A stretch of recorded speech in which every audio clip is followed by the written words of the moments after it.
Welcome to this edition of SMA International News for the month of November. We hear stories from Italy and developments there. And then we go to France, where the provincial of Lyon tells us of some news from his province. And then we go to Zambia, where we hear about news and developments there of an interesting project recently undertaken. And now first we go to Italy, where we hear from Father Dario Dosio, who tells us about the developments in the province of Italy in the course of 2021. New pastoral year under the sign of the mission for the SMA province of Italy, which saw several confreres leave for Africa. Father Giovanni Benetti, after 5 years in the parish of Santa Maria di Castello, is currently in Kenya, where he is preparing to join the formation team in Calavi. Gino Fratin, former provincial superior of Italy, joined Angola after a period of rest and preparation for the mission. Father Davide Camorani, ordained in July of this year, who is a nurse by profession, has been appointed to Central African Republic, where he is doing a language course in order to go and work among the Pygmies. We also have the joy of welcoming a diocesan confrere from the Diocese of Savona. He is an associate member of SMA. He will also work in Central African Republic. And thank you to SMA International for giving us the opportunity to share the life of our community. Di partager la vie de notre communauté. And other confreres who have finished their holidays have now returned to their mission in Africa. But here at Feriole, there is also a new arrival. Bonjour, je m'appelle Anselmo. Hello, my name is Anselmo, and I come from the Diocese of Cuomo in northern Italy, where I attended a seminary. Now, I am starting a journey with the SMA. And I want to give my life to share the joy of the gospel in Africa.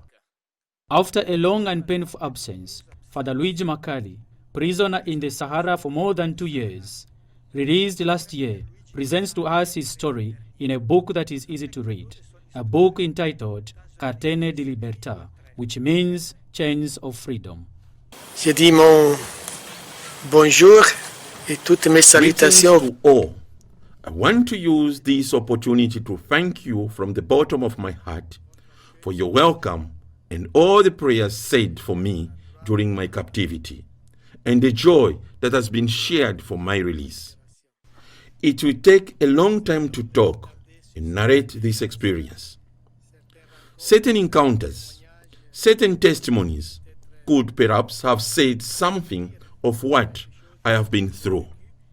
Maybe the best way for me to do is to invite you to read what I wrote in this book, which has just been published in Italian and which will be soon translated into French and perhaps in other languages. It will be a way of sharing with you my experience and especially the inner journey of the 2 years in captivity. Thank you again for your support and your prayers. De votre soutien, de votre prière. And now we go to Lyon in France, where we hear from the provincial leader, Father François de Penouat, about the main events that have taken place in the province throughout the year. La pastorale dans la province de Lyon, jusqu'à présent. Lyon's province, until now, had no direct pastoral commitment in parishes, if not that with the poor, since all our commitment consisted of sending confreres to Africa. Now, our direction has changed, and we have seen the need of a missionary pastoral care. I emphasize the word missionary in our province. For 4 years now, we have taken charge of 2 parishes in Lyon and Nantes, which are suburb parishes in a multicultural context. The Bishop of Nantes asked us to have an international team which reflects the reality of the church today, and we are trying to give to our parishes a missionary perspective.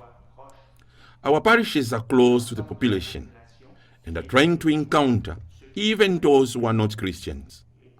Little by little, we have discovered that there is already a challenge how to bring unity in our Christian communities. We are in the process of taking over a parish in Castelnaudary, the founders' village, the founders' parish. This is another commitment to the SMA as a whole, to be present in the lands of our founder. It's also a commitment to a rural pastoral area. Lyon and Nantes are big cities, unlike Castelnaudary and Bram, which have about 8 villages to visit. Somehow, we are setting up a village setup pastoral care in a de-Christianized zone.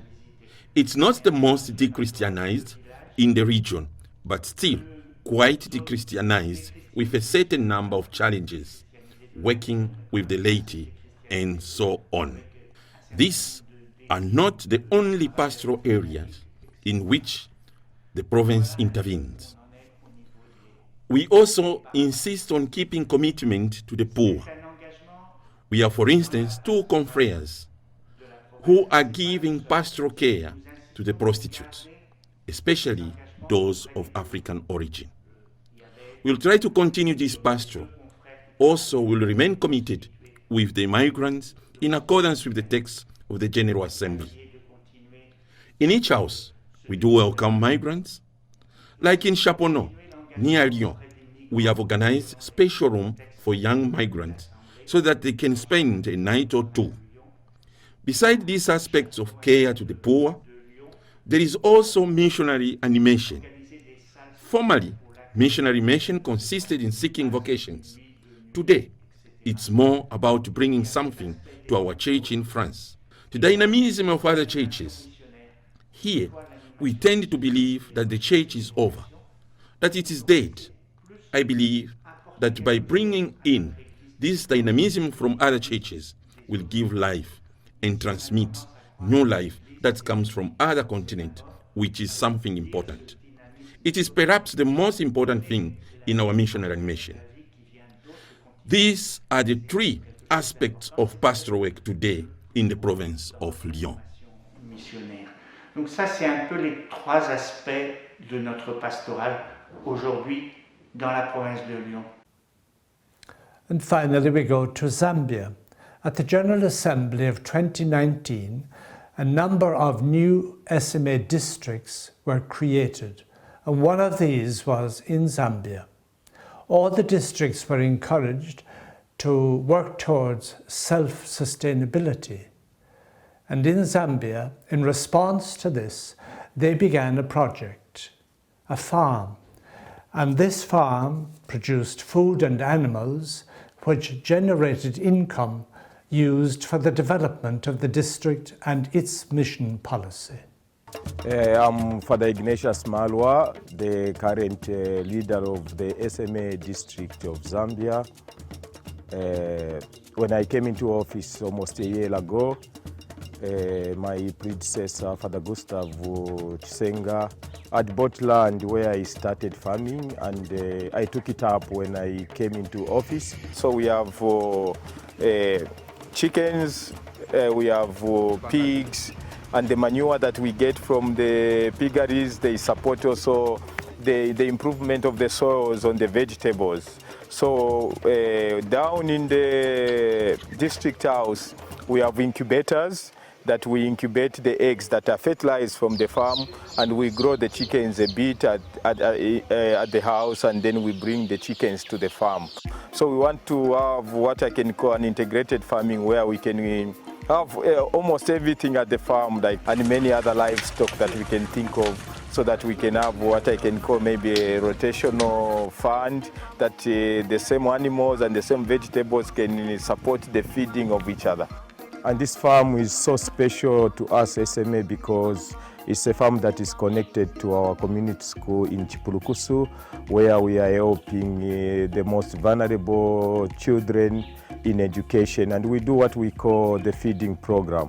So the things that we grow at the farm, they are the supplements of the food that we give to the kids in Chipurukusu. The farm needed a lot of water, and we applied for some support from the Irish province, and they gave us money for the water system. So we have a borehole, and we have 5 tanks of water that are 30,000 liters that are supporting us to feed to water the animals and also to water the vegetables. My predecessor, Father Gustav, when he started the farm, he built a house. So we have a house that was also supported by the Irish province, and it is a house for our manager. So we have 5 workers who are working at the farm at the moment. So the 5 workers are accommodated within the houses that we have at the farm. And we also want to use the farm also to earn something apart from our apostolate in Chipurukusu, where we can use money to support our brothers on missions and also to support our seminarians in Kabwe in their education.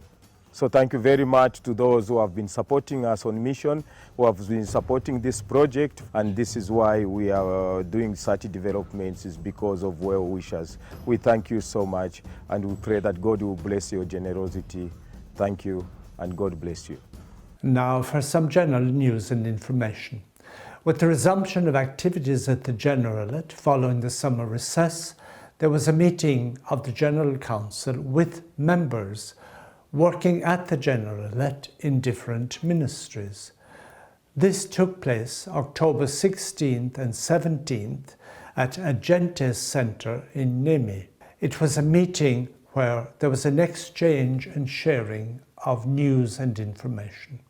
As a prelude to the general meeting on initial formation, which will take place in Abidjan in Côte d'Ivoire from January the 3rd to the 12th, all participants received a questionnaire.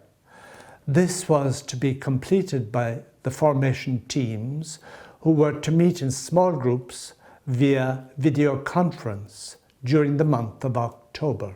The various responses received will form part of the working documents for the meeting that will take place in January.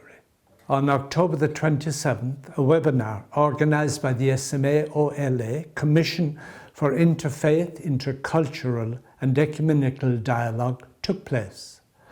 The theme was Dialogue in Times of Violence, What the Church Teaches Us. Violence is part of the daily experience of many missionaries. The guest speaker at this training session was His Eminence Cardinal Michael Louis Fitzgerald, a missionary of Africa, former president of the Pontifical Council for Interreligious Dialogue. He highlighted some key points on the true meaning of dialogue and its primary purpose. The Council for Interreligious Dialogue sends out messages. It has been sending a message for the end of Ramadan to Muslims since 1967. And it is encouraged that local authorities take this message to the local Muslim community. Well, they were doing this, I think it was in Ivory Coast in some place, and they were taking it and they never had any response at all. And they said, well, what's the use of sending this message when there's no response? We're going to stop.